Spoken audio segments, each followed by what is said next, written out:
آج کی ویڈیو میں ہم آپ کو انڈونیشیا کے گاؤں اور دیہاتوں کی سیر کروائیں گے کہ یہاں پر موجود مسلمان لوگ اپنی زندگی کیسے بسر کرتے ہیں۔ ان لوگوں کی مذہبی رسومات، روایات اور کلچر پر بھی بات کریں گے۔ یہاں کے دیہاتی علاقوں میں لوگ شادیاں کیسے کرتے ہیں۔ اور دوستوں، آج اس ویڈیو میں ہم آپ کو پانی پر تیرتے ہوئے گاؤں بھی دکھائیں گے جو کہ انڈونیشیا کی خوبصورتی میں مزید اضافہ کرتے ہیں۔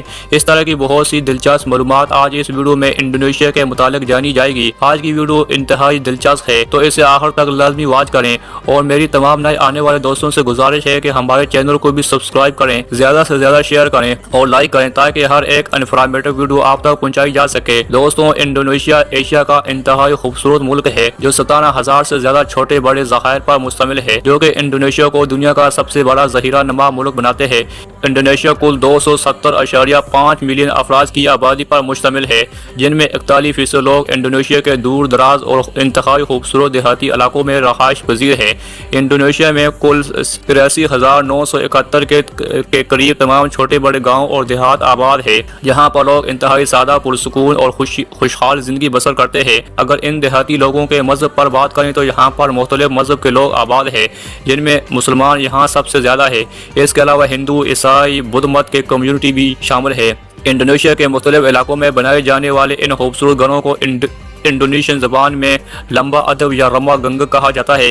یہاں کے زیادہ تر گھر مٹی اور بانس سے بنائے جاتے ہیں، اور ان گھروں میں عموماً 1 یا 2 کمرے موجود ہوتے ہیں جن میں ضروریات زندگی کی تمام اشیاء ان لوگوں کے لیے ہوتی ہے۔ 200 گھر بانس سے اس لیے بنائے جاتے ہیں کیونکہ انڈونیشیا میں بانس کی کھیتی باڑی کافی بڑے اور وسیع پیمانے پر کی جاتی ہے۔ یہاں ہزاروں ایکڑ کے حساب سے بانس کی کھیتی باڑی کی جاتی ہے۔ اگر یہاں کی دوسری روایتی فصلوں پر بات کریں تو انڈونیشیا کے ان دور دراز دیہاتی علاقوں میں چاول، گندم، ربڑ اور تمباکو کی کھیتی باڑی بھی کافی بڑے پیمانے پر کی جاتی ہے۔ یہاں کے لوگ آج بھی وہی پرانے اور روایتی طریقوں کے مطابق ہی کھیتی باڑی کرتے ہیں، جن میں اکثر ہاتھوں سے بیج بونا، فصلیں تیار کرنے کے لیے جانوروں کا استعمال کرنا اور پانی دینے کے لیے کچھ نہروں کا استعمال کرنا شامل ہے۔ اس کے علاوہ سبزیوں میں یہ لوگ آلو، پیاز، ٹماٹر، بند گوبھی اور دوسری تمام روایتی فصلوں کی بھی کاشتکاری کرتے ہیں۔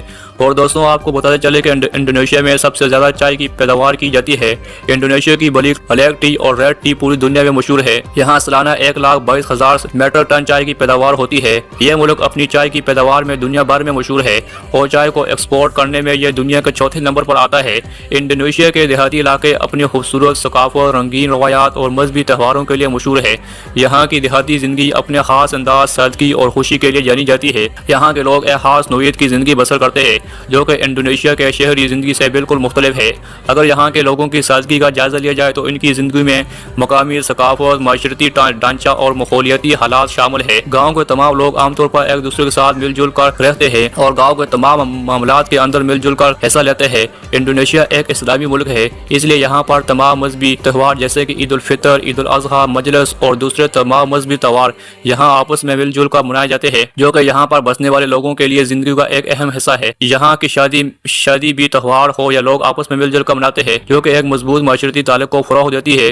دوستوں، اگر بات کی جائے انڈونیشیا کے ان دور دراز دیہاتی علاقوں میں کی جانے والی شادیوں کی تو یہاں کی شادیاں تمام مذہبی روایات کے مطابق کی جاتی ہے، جن میں یہ لوگ عام طور پر نکاح مسجدوں میں ہی پڑھاتے ہیں۔ پہلے منگنی ہوتی ہے اور پھر بعد میں رسومات ادا کی جاتی ہے۔ تمام رشتہ دار مل جل کر اس خوشی میں شریک ہوتے ہیں اور ایک دوسرے کے کاموں میں ہاتھ بٹاتے ہیں۔ ان کی شادیاں تمام مذہبی اصولوں اور روایات کے مطابق کی جاتی ہے۔ انڈونیشیا کے ان دور دراز دیہاتی علاقوں میں رہنے والے لوگ دستکاری کے شعبے میں بھی کافی وابستہ ہے۔ یہ لوگ ہاتھوں سے چیزیں بنانے میں ماہر سمجھے جاتے ہیں، جن میں ہاتھوں سے کپڑے، مٹی کے برتن اور قالینیں وغیرہ انتہائی مشہور معروف ہے۔ یہاں کے لوگ ان کاموں میں اچھی خاصی مہارت رکھتے ہیں۔ ان دیہاتی علاقوں میں ہفتہ وار بازار بھی لگتے ہیں، جن میں یہ لوگ ہاتھوں سے بنائی ہوئی اشیاء کی خرید و فروخت کرتے ہوئے نظر آتے ہیں۔ انڈونیشیا کے کچھ دیہات علاقوں میں اب بھی بارڈر سسٹم موجود ہے۔ دوستوں، آپ میں سے بہت لوگ شاید اس کا نام سن کر حیران ہو گئے۔ جو لوگ نہیں جانتے ان کو بتاتے چلیں کہ بارڈر سسٹم دراصل یہ ہزاروں سال پرانا ایک روایتی چیزوں کا لین دین ہے، جس میں لوگ کوئی بھی چیز دے کر چیز دیتے ہیں، جیسے کہ گندم دے کر چاول لینا، کپڑے دے کر گندم لینے کو بارڈر سسٹم کہتے ہیں۔ یہ انتہائی قدیم ہے، لیکن انڈونیشیا کے کچھ دیہاتی علاقوں میں بھی آج بھی راج ہے۔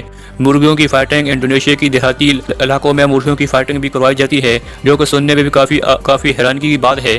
لیکن بہت سے دیہاتوں میں حتیٰ کہ پاکستان، بنگلہ دیش اور انڈیا میں بھی مرغیوں کی فائٹنگ کروائی جاتی ہے۔ بالکل اسی طرح پتنگ بازی ان دیہاتی علاقوں میں ایک مقبول روایتی سرگرمی ہے۔ یہاں کے دیہاتی علاقوں میں پتنگ بازی کے میلے بھی سجائے جاتے ہیں، جن میں لوگ طرح طرح کی پتنگیں اڑا کر مقابلہ کرتے ہیں، جس طرح کے پاکستان، انڈیا، بنگلہ دیش اور نیپال میں بھی کیے جاتے ہیں۔